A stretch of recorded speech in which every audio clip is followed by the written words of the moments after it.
अब देखिए, लाल सिंह चड्ढा फ्लॉप हो गई। जी जी जी आपको सबने समझाया कि अब भाई कोई एक्शन फिल्म करो जो हिट हो जाए, जी जो जी आजकल फिल्में चल रही हैं। जी। लेकिन आपने कहा नहीं, मैं तो कॉमेडी करूंगा। मैं प्रैक्टिकल नहीं हूँ, आपका इल्ज़ाम सही है, मैं प्रैक्टिकल नहीं हूँ, मैं अपने दिल से जाता हूँ। और जब ये कहानी मेरे सामने आई तो मुझे इतनी पसंद आई, इतनी पसंद आई। एक तो ये आपको बड़ा हंसाती है, आपका मनोरंजन करती है, लेकिन उसके साथ साथ ये आपके दिल को छू लेती है। ये इतनी गहरी बात कहती है, इतनी ज़रूरी बात कहती है, इंसानियत की बात कहती है, और बहुत ही बड़ी अच्छे तरीके से कहती है। तो मुझे लगा यार ये फिल्म बहुत ज़रूरी है, मुझे करनी है। अब हुआ क्या कि लोगों ने कहा कि आजकल जो है कोविड के बाद लोग एक्शन फिल्में ही देखते हैं, थिएटर में सिर्फ एक्शन फिल्में ही चलती हैं। मैं ये नहीं मानता हूँ यार, मुझे अपनी ऑडियंस पे पूरा भरोसा है। मुझे नहीं लगता ऑडियंस बार बार सिर्फ एक्शन देखना चाहेगी, बार बार सिर्फ एक्शन देखना चाहेगी। मैं नहीं मानता हूँ। और दूसरा ये कि मैं भी क्रिएटिव इंसान हूँ, मेरे अंदर से जो काम, जैसे मैंने एक्शन फिल्में भी की हैं, मैंने हर जॉनर की फिल्में की हैं, लेकिन ये जो मैं अब फिल्म मेरी आ रही है सितारे ज़मीं पर, ये मेरे खून में उतर चुकी थी इसकी कहानी। अब जब तक मैं करूं नहीं, वो जब तक मेरे अंदर से बाहर नहीं निकले, मैं और कुछ कर नहीं पाऊंगा। ये मेरी मजबूरी है। तो मेरे हिसाब से ये बहुत ही इंपॉर्टेंट फिल्म है हमारे समाज के लिए। रजत जी, आप सोचिए कि हमारे समाज में जो लोग, people with intellectual disabilities, people who are intellectually atypical, neurotypical,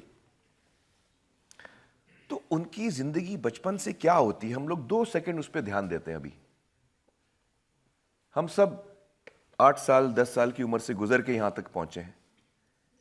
आप सोचिए कि आप 8 साल के हैं और स्कूल में बर्थडे पार्टी है या बिल्डिंग में बर्थडे पार्टी है, और सारे बच्चों को बुलाया गया है, लेकिन आपको नहीं बुलाया गया क्योंकि आप डाउन सिंड्रोम हो।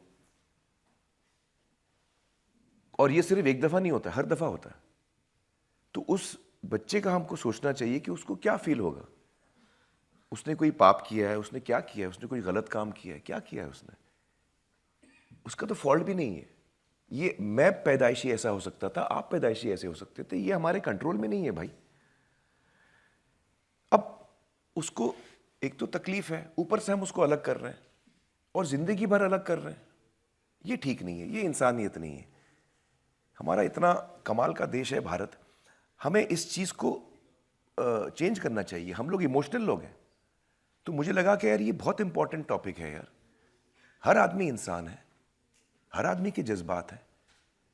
तो कोई भी हिंदुस्तान में, बल्कि प्रधानमंत्री जी ने ये कहा है कि 2047 तक हमको वहाँ तक पहुँचना है कि हर आदमी, दिव्यांग जन जो है, वो हम सब जो suppose to be normal, suppose to be दिव्यांग जन, हम सब एक साथ आगे बढ़ें। ये उनका बयान है और ये उनकी कोशिश है, जो वो लॉ भी लाए हैं, दिव्यांगजनों का लॉ लाए, ताकि हमारे देश में वाकई इंक्लूजन हो। देखिए होता क्या है कि जब स्कूल में बच्चे को हम एडमिशन दिलाते हैं, तो तब से ये हम फर्क कर देते हैं कि यार ये बच्चे जो हैं वो स्पेशल स्कूल में जाएंगे, और ये नॉर्मल नहीं है तो नॉर्मल बच्चों के साथ नहीं पढ़ेंगे, ये स्पेशल स्कूल में जाएंगे। इससे 2 चीज़ें होती हैं।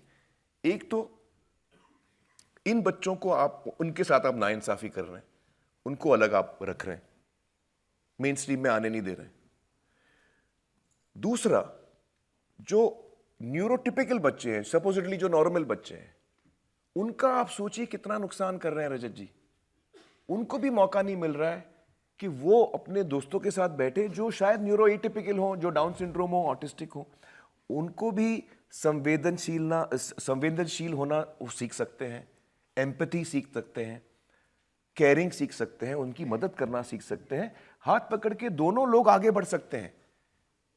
और वो बच्चा अगर मान लीजिए एग्जाम में फेल हो गया तो क्या फर्क पड़ता है, हम कौन सा, हमने 10वीं पास करके हम साइंटिस्ट बन गए यार। किसी को याद है a+b² is equal to what? मैं पूछ रहा हूं आप लोगों को, a+b a²+b² + 2ab। हाँ, लेकिन वो इंपॉर्टेंट कितना है, आपने कभी लाइफ में यूज किया है, कभी इस्तेमाल किया है आपने? a² + b² + 2ab जो आंसर आता है हमारा, कभी इस्तेमाल नहीं किया है ना। तो अगर वो बच्चे को नहीं आता, ठीक है, अच्छा ऐसा नहीं कि नहीं आता, उसको शायद थोड़ा वक्त लगेगा। आपको 2 मिनट लगता है चीज समझने में, उसको 4 मिनट लगता है। बस हमको थोड़ा पेशेंट होना है, कोई बड़ी बात नहीं है। इससे होता क्या है कि जब हम बड़े होते हैं तो हम इतने अलग हमको रखा जाता है कि जब हम किसी को मिलते हैं जो हमसे थोड़ा अलग हो, जो डाउन सिंड्रोम हो, जो ऑटिस्टिक हो, हम उससे बात भी नहीं कर पाते। हमको डर लगता है कि कैसे बात करूं, ये क्या, कैसे ऑकवर्ड, हम ऑकवर्ड हो जाते हैं। ये ठीक नहीं है। तो ये न सिर्फ प्रधानमंत्री का ये ऐलान है कि by the time we reach 100 years of our independence, ये सब हमको पीछे छोड़ देना चाहिए। एज एन इंक्लूसिव सोसाइटी हमको आगे बढ़ना चाहिए। तो इस टॉपिक पे तो ये फिल्म बनी है। अब आप बोलिए कि मैं ये नहीं करूं, मैं एक्शन फिल्म करूं, सोचिए आप। आमिर, ये फिल्म मैंने देखी है